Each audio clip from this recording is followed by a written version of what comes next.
Welcome back to Picture, the podcast where books come to life on screen and in conversation. I am your host, Kim, and today I am sitting with an author. She creates closed-door romances packed with emotional depth, quiet intensity, and just enough suspense to keep you stressed in a very good way, though. Her stories shine a spotlight on characters who usually stay in the background, giving them agency, complexity, and the kind of inner lives that actually feel real. When she's not balancing medicine and manuscript, she's lost in a good book or making memories with her nephew. Smart, intentional, low-key powerful. We are so excited to welcome Mariam Cristina to Page to Picture. Mariam, welcome to the podcast. Thank you. I'm so excited to be here. We are so excited to have you here. So let's just jump right into it. We believe that every author has an origin story, and we want to know what yours is. So, how did your writing journey begin? Was it like a defining moment? Did you always know you wanted to be a writer? Like, how did you get to where you are now? Not really, considering that I'm a doctor. I work as I a know. pediatric rest. Dang, on your part, like your spare time, you're just writing books? Awesome. Yeah. I started writing when I was very young. As a child, I really liked reading a lot. I spent a lot of time in my school's library and whatever. But because I was born and raised in a Latin American country, everything that I read was in Spanish. When I got included into this English speaking academy that I went to, I started practicing with books and with writing as I entered my teenage years. But one of the things that I was interested in were YA books. I started with dystopian and then I went on to romance and all of these things. But at the time, this is like 2013, I think. There were many characters that were like me, like Latin American or Spanish speaking, or that were of any other Right. type of culture. So that was always like one of the things that I wanted to read more about. And that is very, I think it's very important now, and you see it more nowadays. But as it was lacking, I really started to write stories about people that you wouldn't normally see as the main character of a romance book. And I think it was around 2018 that I really got into writing as a real deal, not only writing like small stuff. Right. And it was actually with my debut book, like the very first draft, very bad first draft that I wrote at the time, because I don't know, I was about to enter university. I was about to enter med school in a scholarship with a scholarship, but I really couldn't start because of some issues with the university and whatever. So I had like some spare time, like 8 months or whatever. So I Mm-hmm. decided to, just write something, and I didn't stop writing since then. And it has been I like love my second career, I guess. That's so crazy. Like it blows my mind because not only are you like a doctor, like you mentioned, you're in medicine, but then you're just also writing these books, which are really, really good. And I was like, we'll talk a little bit about what about it. No one knows Meredith, but like you get like the way that you write, it's very intriguing and it like draws you as a reader. Like you're very like intrigued with what you're writing, the storyline. I think I was like when I read No One Knows Meredith, I think I was like 2 chapters in and I was like, what? And I just was like, I had to keep reading it. It's so good. You write very well and your Thank you. storylines are written very well where as a reader you're not like bored and you don't really know where it's going. It's not like a cliche, right? Like how sometimes when you read these kind of books you're like I know where it's going to go and I get it, but I think these two characters are so wild. I love them so much. But Thank even you. like your prologue, like it takes you in. Like when I read your prologue, I was like, okay, we're Or is just it? who who is this man? And like why am I obsessed with him even though he's a gold digger? I don't care. Like who is he? I mean, it's very important to me as a writer. I think, I don't know, because myself, as a person, I am very different to like what I normally see around even in my own Mhm. culture. Like it's not very where I grew up in. I guess it's not very rooted to be like into literature and like speak various languages. Like that's not very common. Mhm. So for me, it's very important to bring like those things or characters that you wouldn't normally think about into romance because you Right. know I, like any other person, like a cliche, but I also want to bring something new to the table if I can. Yeah, and you definitely did 100%. So you did very well with this book. Um, where do you draw inspiration for your storytelling? So either your debut book or even your newest release, like where did the inspiration come? Like, does it just come up in your head? You're just like, this is it. This is what I'm going to write about. I mean, it's something like that. I definitely was, I don't know, more creative back then when I started writing. I have books that I obviously thought of the draft very many years ago, but Mhm. I think with No One Knows Meredith, what was the main point, I just thought of the characters that you would see as side characters that you would normally not really think twice about, or you see them as, yeah, I don't really like that character that much. So Yeah. I wanted to highlight stories that maybe you wouldn't pick up on a first glance, but then as you get to know the characters a lot more, you really see that even people like them could have the opportunity to really live a romance that is, slow burn and sweet and capable of making you feel Yeah. things. You're like, everybody can have a love story. Yeah. Yeah, I think so. Yeah, it's true. Your main male character is a gold digger. Yeah. Let's To put pretty it much. simply, yeah. And your FMC is a cam girl, and she's just trying to make her way through. You wouldn't, and initially, when you read a book that has like the cam girl or cam person, the book is like raunchy, spicy. There's like mafia. You know what I mean? It's like crazy things. And Yeah. then when it's a gold digger, that's usually like the villain. You don't like that person, right? You're rooting for the other people. And in this book, you're rooting for both of them Yeah. the entire time. So it's a nice spin on characters that you did. It's not like a cinnamon roll male character or No. like a shy, you know what I mean? It's not like a cliche. It's very different, but you're rooting for these characters the entire time. So I think the characters are like amazing in this book. Thank you. And people are probably like, what is this book about? So can you share with us your blurb, like share with our listeners what No One Knows Meredith is about? Well, No One Knows Meredith follows the story of two characters, like you said. The main male character is called Sage. To put it simply, he's a gold digger. He married a woman that is very, very many years older than him. But he married an 86-year-old woman named Bonnie. She's one of the greatest lawyers in the country, and they settled in Holland, Michigan. However, every single year he has to plan the party of Bonnie's daughter, Celeste, but this year he forgot. And Mhm. because of that, he meets Meredith, that is a cam girl that didn't really want to follow with a career, but she had to because of circumstances. And as she's stealing his Wi-Fi outside of her mansion, I loved it.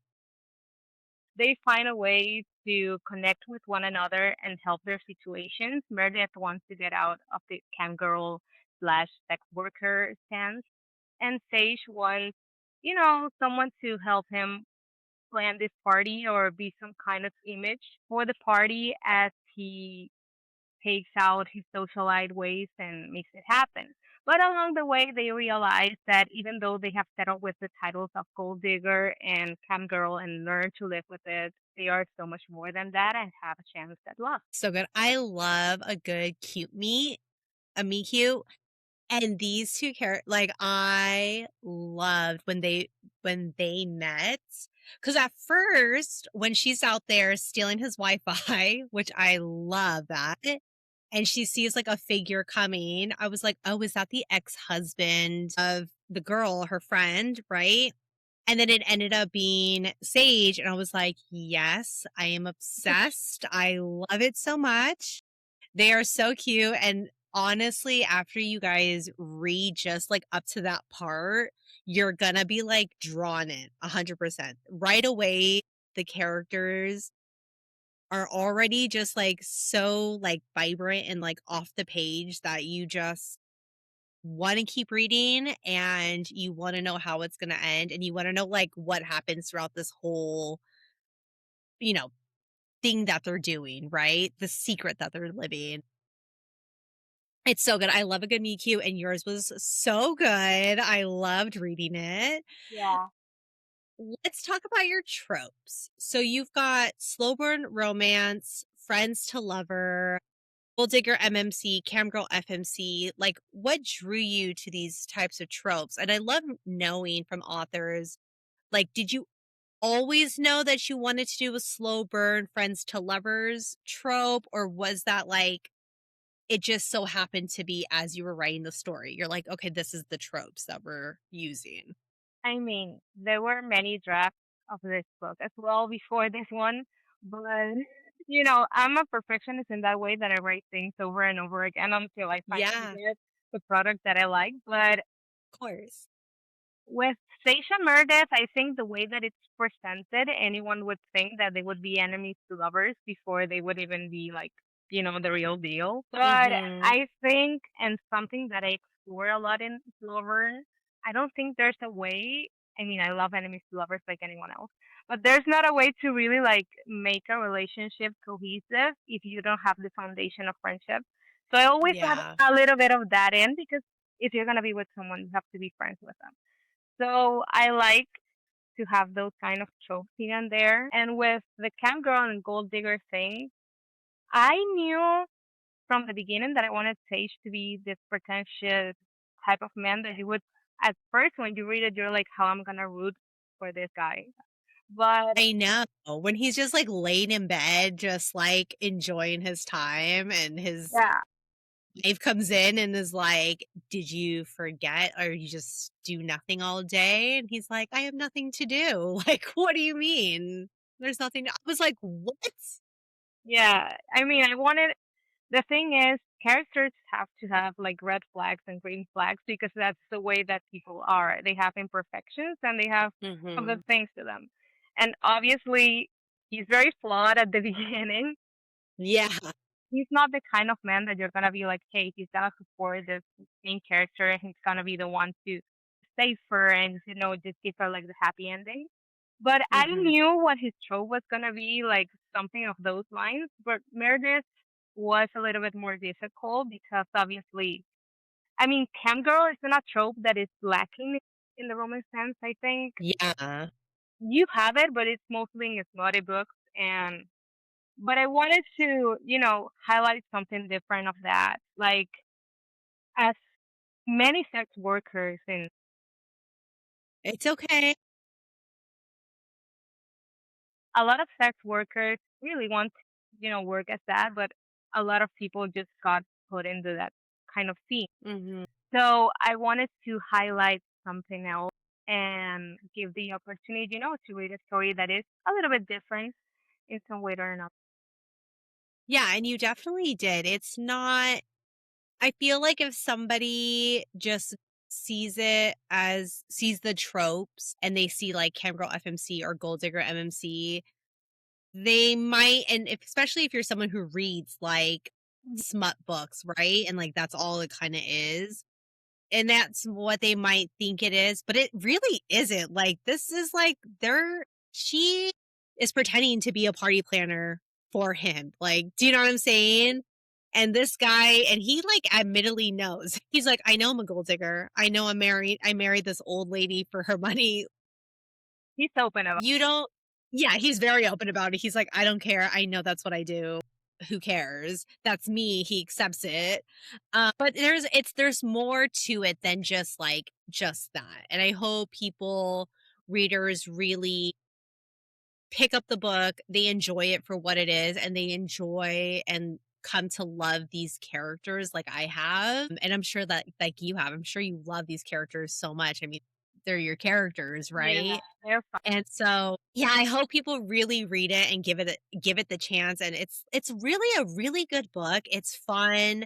You love the conversations between them, and just when you learn more about them, they feel like real people. Like, do you know what I'm saying? Like people that are people you could possibly know. That's how they feel.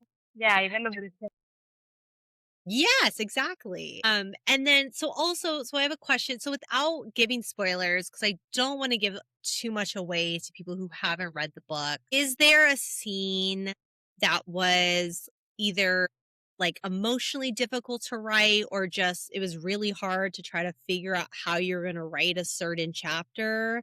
And then on the opposite end of that, do you have a favorite scene that you wrote or like a favorite banter or like a quote or just something that you wrote and you're like, "This is gold, this is amazing, and this is why I write." I mean, with Meredith, her entire storyline was a little bit difficult to write, I guess, in the sense that it's something new in Mhm, what she works as and how it has, let's say, like projects it into her life in mhm, in many ways. It has, changed who she was as a person and what she believed in right. and who she was. So her storyline was difficult. I really had to go with, with some tact and really sit down and know how to write a story that is like that. But as a favorite, I do not to give spoilers, but I really like the part of Sage that, it's a little bit of a daredevil and he really likes like extreme sports Yeah, and all of those things show that he's not really just this shell of a man that just wants to socialize and get money from his wife. He has something else to like really take out his real self. And mhm, I don't know, writing like the bungee jumping scene or writing skylining for him, that's something yeah, that I don't do. So I really had to, sit down, watch YouTube videos, like try to make it something that is very important for him, but at the same time that is fun and yeah, like contradiction to Meredith because she doesn't really like right. it. But I think Yeah, they're very, like, different, right? Which I love. I love that because 2 different characters, they mend well together, they bring the best out of each other. So would you say then that you're more of a plotter? Like, you're someone that has to, like, lay all your of stuff course, out? yeah, 100%, I do. You're like, "I can't just jump into it." Like, there are some who are just they'll just write at the whim, and they just let the characters and the storyline tell I them where it's gonna go. I can like even I think that's part of my career speaking, but I have to do everything planned like textbook. Yeah, of course. You're like, "I've got a layout, I've got my character a bullet point of how everybody's gonna be, Yeah, the backstory, scenes." everything. How long did that take so, like, how long does it typically take you from the moment you're, like the prep work, right, of it all, and then, like, writing out your book? Like, how long so for this book, how long did that take you to write your book? I mean, it depends because sometimes it's not the fact that I have to to write something because I'm inspired. Mhm. Because sometimes I can't. Like, I'm in night shifts, consulting people, I'm working all the time. So Yeah. sometimes I have to find like that night that, I'm a little bit less tired and I can get to write. But with No One Knows Murder, I wrote the first draft in quarantine, maybe. So I was able Okay. to Oh, make so you were holding on to that book for a while. I hold yeah, I hold on to things. But it's been, drafted a few times. The one, like the final take, I think I wrote it like 2 years ago, maybe. But Wow. yeah, but I always like rewrite scenes, make sure that everything's as polished as I can, go through editing. So it takes a Yeah. lot of years for me, not precisely to write because I'm really fast with writing, but just find it the time. I guess. Time. You're like, "I have a life, I work." You're like, I work a job, an Yeah. important job at that too." What do you hope readers walk away feeling or thinking after reading not even just this book, but any one of your books, so even your debut novel or any books that you have in the future? Like, what is your hope that readers feel at the end of it when they close the book and they walk away? I mean, with slow burn, I want them to feel like they really went through like a lot to get to the happy Mhm. ending. Because I don't know, whenever I read slow burn, I just really like the timing and the time that passes by, and you're like, when it's gonna happen? I want it to happen now. Yeah. But um, in a more general sense, I just want people to be seen, in some way or another. I think sometimes people forget, and mostly like younger readers, that you Mhm. can really have, like the opportunity of meeting someone good or having like a good love story, even if you think, oh yeah, these are my red flags, these are the mistakes that I've made, or my backstory, or where I come from. Like there's always a chance to be better, to grow as people, because Meredith and Sage go through a lot to finally get to Yeah. who they should be.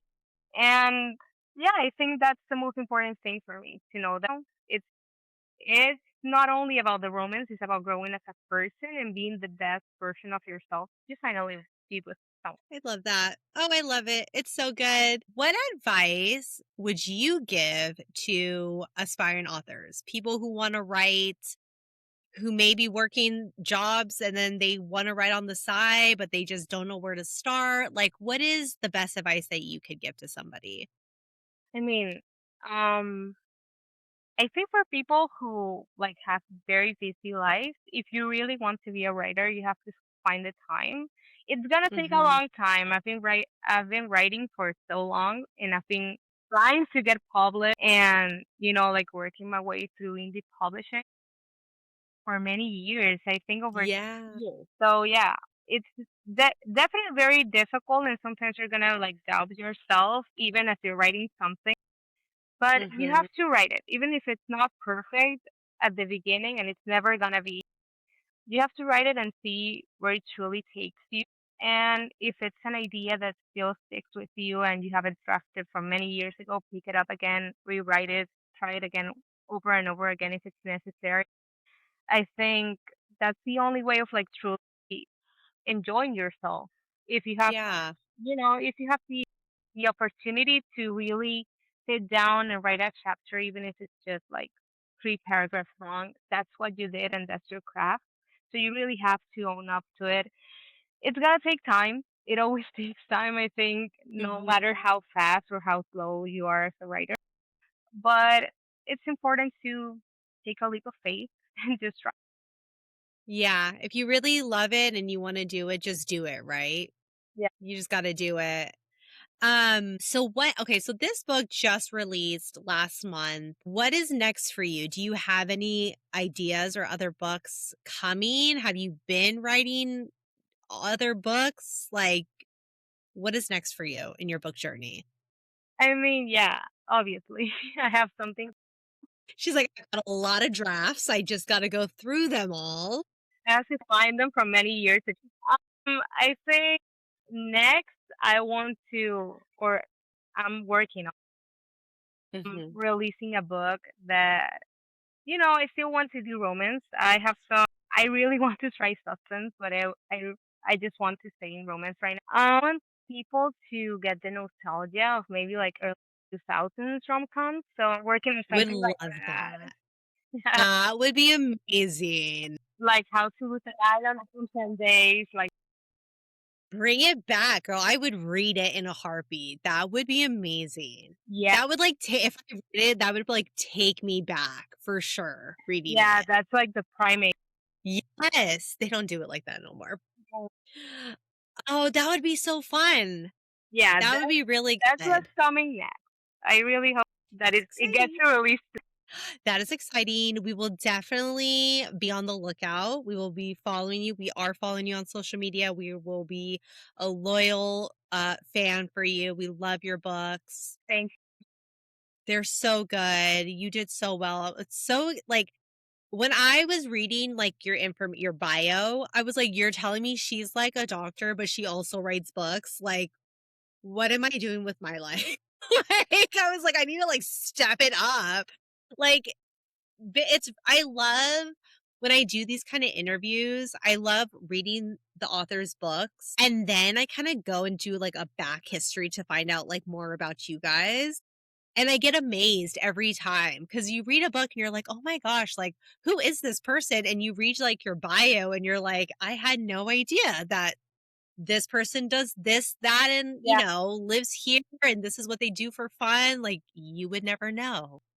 So I love your books. I thank you. can't wait to see what else you have coming. Before we go, we're gonna play a rapid fire this or that. Okay, So I'm gonna give you an option, this or that, and you just pick the one that you like, that then it's speaks an to you. HMO. Yeah. Okay. So, slow burn romance or instant chemistry? But Yeah. I was like, I knew that one. I would be surprised if you suddenly said instant chemistry. I'd be like, wait, what? even my own real life romance was slow. Writing the first chapter or writing the last chapter? Ooh, last first chapters are Yeah. horrible.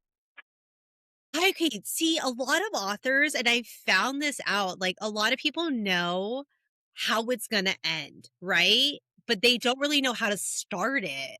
And that's like a Uh, struggle for some and that's authors. like And the I was first shocked. impression. It's a first impression. That's like going on a Yeah. date and you're scared what the other person's gonna think.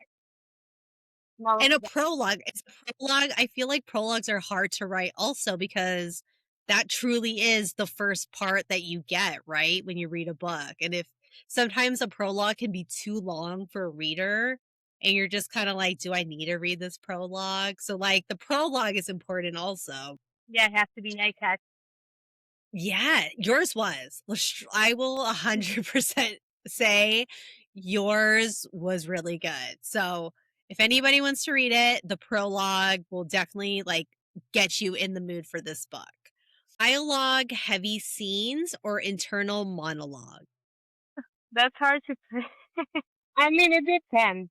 If the characters have really good banter, it's gonna always be dialogue. But Yeah. I mean, I don't know, internal monologue maybe. Yeah. Do you like to read not like stories that you like to read? Do you like stories that have like a good dialogue banter or do you like I mean, stories that have some a people good are internal? excellent at that. Some people are very good at dialogue. And I mean, if you're, I don't know, in some romances that are really heavy with comedy, which are the ones that I like, Mhm. they do it really good with the banter. So yeah, Yeah. for me, as a writer, inner monologue, but as a reader, dialogue. I love that. Love confessions or a breakup aftermath? Love confession. Yeah, nobody wants a breakup aftermath scene. We broke up. We're doing a love confession. Fictional crushes or a fictional best friend? Fictional best friend. I think. Yeah, your best friend because could become your lover. So Yeah. If it's a girl, yeah, yes. Messy characters or emotionally self-aware ones? emotionally self-aware. Which are also Yes. messy. I'm sorry. It's true. It's true. Okay, this one is, do you like annotated books or do you like pristine pages? Are you someone who like annotates in your books No, or do you just read it? I just read it. Same. So my sister, who is the co-host of this podcast, who isn't here today, unfortunately, if you look at her stack of books, all her books are like tabs. She's got highlights, she's got notes. And I was like, girl, I can't. I just sit and read and I feel as I go. Like, Yeah. I just don't have the time to like stop and like highlight or like write my notes or No, I tried doing that, but the thing is that I've taken notes for like 7 years of my life yeah. already. I don't want to do it anymore. You're like, I'm tired of seeing pens and highlighters and No, tabs and doing notes. You're like, I just want to enjoy the book for what it is yeah, in the just moment. you want Yes. And the final one is standalone series or an interconnected world. to stand. Yeah. I don't have the, I don't know, like the memory for like various books sometimes. I don't know what it is. You're like, how are all these people connected again? Like, there's some, and it's crazy. Like, interconnected worlds, like, we did read actually Lord of the Rings and, like, The Hobbit. Like, my sister is obsessed with Lord of the Rings, and I had never read or watched it, and I finally read them. Those are, like, textbook books, and those are, like, worlds that I can't even like, my brain can't even, like, understand what I was reading half the time. I was like, "This is too much." Like, I just need They, one story about these people, like, and I'm good. my boyfriend also likes like Lord of the Rings, and he read like Mhm. everything from Game of Thrones. I don't Yeah, have the brain for it. I don't either. I can watch them. I love the series. If I could visually see something like that, I could do it, but I can't read a book like Game of Thrones that's just there's so much characters and so many worlds and so many like no, I couldn't. I can watch it. I'll watch it all day. I love it. But yeah, I can't read stuff like that either. It's too hard. I need like a I just need like like simple two Straight to the characters that point, live in this yeah. yeah, Because that's I one read it book. as I was studying, so I had to pick between like studying for my finals in that school or reading a book. So it had to be something like I could read it in one night. And I always Yeah. studied at home. So I could, just get my dose of moments and move on. Yeah. You're like, "This is good. I'm ready to, like, go back and study and work," right? Oh my gosh. Okay. So before we wrap up, we love to ask our, authors and our guests, because we are a podcast that loves books and we love movies and TV series, what is your all-time favorite movie or TV show? And also, what is your current read or your last read? My favorite movie, I don't know, I think I just really like 19th and early 2000s movies. That's fine, that's me too. I'll rewatch the same movie like 1,000 times, I don't care. My favorite movies, I have three. Forrest Gump. I like Good Love Will it. Hunting, and I like How to Lose a Guy on 10 days. In 10, The best rom-com, right? yeah, It's so good. that's the root of All my writing. 3 yeah, all 3 of those are amazing movies, great movies. Yeah, for TV show, I really didn't have like a lot of time to watch, but I really liked The Mentalist a lot. Like I did that one a lot, and I don't think I've watched like anything. Oh, Bridgerton. Yeah, How excited are we for the new season? I am. I want to watch it I am very, very soon. I want to binge watch everything just to get to that season. I the other day went back to season 1 and I had my husband sit down and watch with me. I was like, "Will you watch part of season 1 with me?" He's like, "I guess." And the first episode, he was like, "Kim, what are we watching?" He's like, "What is this?" That was He's my like boyfriend. he was like, When we "What started is he dating, having?" when we started dating, he was like, "What's your favorite show?" And I was like, "Season one of Bridgerton. Please watch it." And he sat down and watched it in like a week, I think. And when we really like started like being together, he was like, I didn't like it one bit. I didn't want to watch like Anthony's and Kate's love story. And I was like, okay, you're so wrong. Yes. He was like my husband was like, "Why is that guy having sex on a tree, and why do we see his butt, and why is his, like why are all like, he's like, "What is happening?" I was like, "The storyline is so good, you have to, like, pay attention to the storyline. Yeah, Don't I worry just about all love the it. other things that they're doing." Yeah, and They don't he get it. They was don't get like, it. "You don't." He was like, "I don't under" he's like, "Is this like the book?" I was like, "Yes," and he's like, "I don't get it." I was like, "Alright, well, at least you tried." I was like, "At least you tried to sit and watch it with me." Yeah, and the Queen Charlotte one, it's also so good. That one made me cry so hard. I was so surprised by that story, and I cried, and I was like, "This is probably one of my favorite ones." Like, this was a really good that was a really good, like, one that they gave us. Yeah, they don't do it like season one and Queen Charlotte ever. No, no, it's not. I'm really hope I read that this one, Benedict's story, is very true to the book, so I'm really hoping I'm really excited. Yeah, I love I loved the book. We just reread it for the podcast so that when it comes out we can watch it. but I really hope I love Benedict. He's like probably my favorite. I love him. So No, I'm more for like the Duke's love. the Duke also, yeah. And then my sister and I were both like, nobody likes Colin, so that's fine. We I mean, just let him be. they didn't do him like super well in season 3, so Yeah, no, he's not like Anthony or he even the Duke. deserved better. But you Yes, know, we got what we got. we got it just for the storyline, just to keep it going. We just need to prepare for everybody else.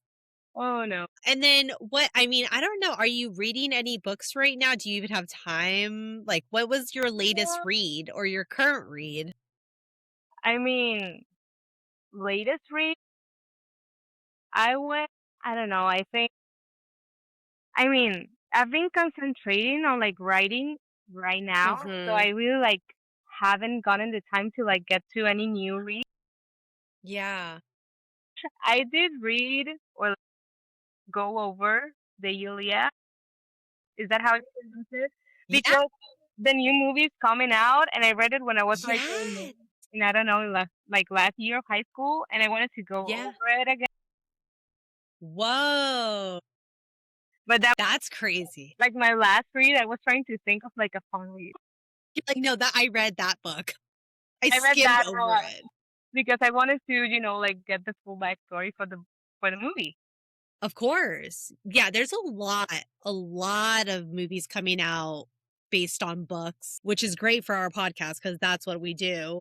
But there's a lot that I'm like, oh my God, I have to read all of these books because I want to read the books before I watch these movies and TV shows, right? Because I want to know what's going to happen before I watch it. So I'm like, I need to read these books. So that is definitely one that we're going to have to read also. But that's a hefty book. Yeah, I haven't read that one since like high school. Yeah, the thing is, I hadn't read it like since that time as well. But Yeah. the time I don't know if I was a lot more cultural, like smart, but I got it a lot more. And I don't know, my mind is like so bent by romance that I was like, where's the romance in here? You're like, what am I reading? I need to just watch it. Like, what is this? But that was my last one. Like I have to really think of like the Before Dawn by Data West. I think that's how it's pronounced. I read that. Oh, That's a I'm gonna Before Dawn. Oh, wait. Is it a vampire book? There's a lot of them. I'm like, no, not Twilight. Hold on. Before Dawn. There's a lot of books before now. Who is it by? Data West, like JA. Oh, here it is. Timeless Love Book. Okay, here we go. The first one I popped up was like a vampire book. I was like, what is this? A vampire That I romance? don't do. I don't read I like was vampires. it's like, what is it? Like Twilight? Okay, this is cute. Yeah. Before It Dawn. yeah. It's an open door book, but it's cute. I like it. I'm That's fine by me. I'm open to all kinds of books. I've literally doing this podcast has opened so many doors of different books that I never ever would have thought to read. So like closed door romance, open door romance, smut books, mafia books, sports books, dystopia themed sci-fi. Like I never thought I would read any of these kind of books and I'm just sitting here like these are amazing. I have yet to find a book, especially for indie authors. You guys, all the interviews we've done in the last year, like your guys' books are top notch. I've never like not finished one of your guys' books. I love indie author books kind of more than like the published high name author books. And so when I'm in like book club or whatever, and someone's like, we need to figure out a book, I'm like, okay, well, this is an indie author book. Y'all need to read these books because they're amazing. And I feel like that's what readers need to explore and like support your indie authors and like read your guys' books too, because they're really, really good. Yeah, there's some gems out there for sure. Yeah, including yours. Your book is amazing. Don't doubt your book. Okay. Your book is amazing as well. Thank you. With okay, so with that being said, that wraps up our episode. But before we go, Miriam, is there anything you'd like to plug? Your social media, websites, where people can buy your books? This is like your time to share it all. Well, as far as social media goes, I only have one That's okay. because I'm not really like good with social media. But For you saving your Instagram page is so good with the way you reveal all of your stuff. Are you the one who's posting that or do you have somebody doing that? I posted myself, but Okay. I worked as many things. I worked as a community manager when I was like 19. So Yeah. yeah. Her Instagram is so aesthetically pleasing. Thank you. The way that you release all of your stuff for your books are so good. So your social media is on point, okay? It's so good. So, Thank I just you. wanted to say that, but go ahead. You can share your social media. I only use Instagram. It's at author Mariam C. And I still have to work on my website. I don't That's really have the okay. time, but I'm getting through it. And yeah, that's my social media. You can get my books through Amazon, through Kobo. It's on Kindle. Yes. Anywhere you can find it. Barnes and Novels as well. Anywhere I can get it in. Yeah. It is, and you guys, it's so good. I definitely got my copy on Kindle. Both books are amazing. You guys just pick it up, read it, you will fall in love. And I honestly can't wait to see what else you have coming. And I can't wait to see it on your social media page because it's so good. I love it so much. Miriam, thank you so much for hanging out with me today. This was a lot of fun. I hope you had a good time on the podcast. I did. I would love to be back. Oh, yeah, I would love to have you back on for sure. For everyone listening, make sure to grab your copy. I will also post your Instagram page on the podcast below. So anybody wants to visit it, they can just click the link and they'll go straight to your Instagram page. If you enjoyed today's episode, please subscribe, rate, and leave us a review wherever you listen to your podcast. That's how we keep this podcast going. Follow us on Instagram, TikTok, and Threads at Official Page to Picture for book to screen updates, behind the scenes content, and more author interviews. Miriam, again, thank you so much for being on the podcast. Thank you. And to our listeners, we will catch you next time on Page to Picture.